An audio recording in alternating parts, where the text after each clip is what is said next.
ರಾಜ್ಯದ ಕೆಲ ಜಿಲ್ಲೆಗಳಲ್ಲಿ ಸಾಧಾರಣ ಮಳೆಯಾಗುವ ನಿರೀಕ್ಷೆ ಇದೆ ಎಂದು ಹವಾಮಾನ ಇಲಾಖೆ ತಿಳಿಸಿದೆ. ಇಂದು ಮತ್ತು ನಾಳೆ ದಕ್ಷಿಣ ಒಳನಾಡು ಹಾಗೂ ಕರಾವಳಿಯಲ್ಲಿ ಸಾಧಾರಣ ಮಳೆಯಾಗಲಿದೆ ಎನ್ನುವ ಮುನ್ಸೂಚನೆಯನ್ನ ಹವಾಮಾನ ಇಲಾಖೆ ನೀಡಿದೆ. ಕಲ್ಯಾಣ ಕರ್ನಾಟಕದಲ್ಲಿ ವಿಪರೀತ ಚಳಿಯ ವಾತಾವರಣ ಇರಲಿದೆ. ಕರಾವಳಿಯ ಉಡುಪಿ ಮತ್ತು ದಕ್ಷಿಣ ಕನ್ನಡ ಜಿಲ್ಲೆಗಳಲ್ಲಿ ಸಾಧಾರಣ ಮಳೆಯಾಗುವ ಸಾಧ್ಯತೆ ಇದೆ. ದಕ್ಷಿಣ ಒಳನಾಡಿನ ಜಿಲ್ಲೆಗಳಾದ ಬೆಂಗಳೂರು ಗ್ರಾಮಾಂತರ, ಬೆಂಗಳೂರು ನಗರ, ಕೋಲಾರ, ಚಿಕ್ಕಬಳ್ಳಾಪುರ, ಚಾಮರಾಜನಗರ ಮತ್ತು ಮೈಸೂರಿನಲ್ಲಿಯೂ ಲಘು ಮಳೆಯಾಗುವ ಸಾಧ್ಯತೆ ಇದೆ ಎಂದು ಹವಾಮಾನ ಇಲಾಖೆ ತಿಳಿಸಿದೆ. ಉತ್ತರ ಕನ್ನಡ ಸೇರಿದಂತೆ ಉತ್ತರ ಒಳನಾಡು ಭಾಗದ ಜಿಲ್ಲೆಗಳಾದ ಬೆಳಗಾವಿ, ಬೀದರ್, ವಿಜಯಪುರ, ಬಾಗಲಕೋಟೆ, ಹಾವೇರಿ, ಗದಗ, ಧಾರವಾಡ, ಕಲಬುರಗಿ, ಕೊಪ್ಪಳ, ಬಳ್ಳಾರಿ, ರಾಯಚೂರು, ಯಾದಗಿರಿ ಮತ್ತು ವಿಜಯನಗರದಲ್ಲಿ ಸಂಪೂರ್ಣವಾಗಿ ಒಣಹವೆ ಇರಲಿದೆ ಎಂದು ಹವಾಮಾನ ಇಲಾಖೆ ತಿಳಿಸಿದೆ.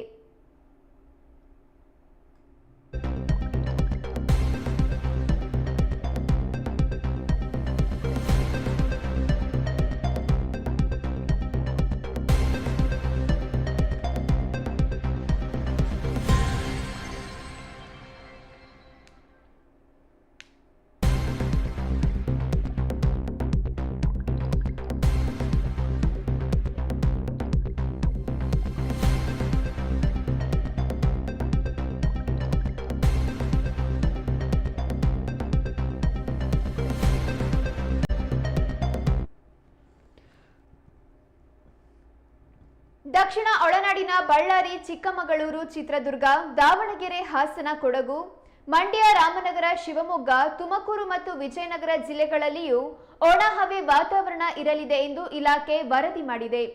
ಕಲ್ಯಾಣ ಕರ್ನಾಟಕದ ಬೀದರ್, ಬಾಗಲಕೋಟೆ, ಬೆಳಗಾವಿ, ಧಾರವಾಡ, ಕಲಬುರಗಿ, ಕೊಪ್ಪಳ, ರಾಯಚೂರು, ವಿಜಯನಗರ, ವಿಜಯಪುರ ಮತ್ತು ಯಾದಗಿರಿ ಜಿಲ್ಲೆಗಳಲ್ಲಿ 7 ರಿಂದ 9 ಡಿಗ್ರಿ ಸೆಲ್ಸಿಯಸ್ನಷ್ಟು ತಾಪಮಾನದಲ್ಲಿ ಕುಸಿತವಾಗಲಿದ್ದು, ಸೋಮವಾರ ಬೀದರ್ನಲ್ಲಿ ಈಗಾಗಲೇ 9.5ರಷ್ಟು ತಾಪಮಾನ ವರದಿಯಾಗಿದೆ ಎಂದು ಪ್ರಾಧಿಕಾರ ತಿಳಿಸಿದೆ. ನವೆಂಬರ್ 18ರಿಂದ 21ರವರೆಗೆ ರಾಜ್ಯದಲ್ಲಿ, ಅದರಲ್ಲಿಯೂ ಉತ್ತರ ಒಳನಾಡು ಪ್ರದೇಶಗಳಲ್ಲಿ ವಿಪರೀತ ಚಳಿ ಕಂಡುಬರಲಿದೆ ಎಂದು ಕರ್ನಾಟಕ ರಾಜ್ಯ ವಿಪತ್ತು ನಿರ್ವಹಣಾ ಪ್ರಾಧಿಕಾರ ಮುನ್ಸೂಚನೆ ನೀಡಿದ್ದು, ಜನರಿಗೆ ಮನೆಯಿಂದ ಹೊರಬರದೆ ಸುರಕ್ಷಿತವಾಗಿರುವಂತೆ ಪ್ರಾಧಿಕಾರ ಸೂಚಿಸಿದೆ. ನವೆಂಬರ್ 21ರ ನಂತರ ತಾಪಮಾನ ಸುಧಾರಿಸಬಹುದೆಂದು ಹೇಳಲಾಗಿದೆ.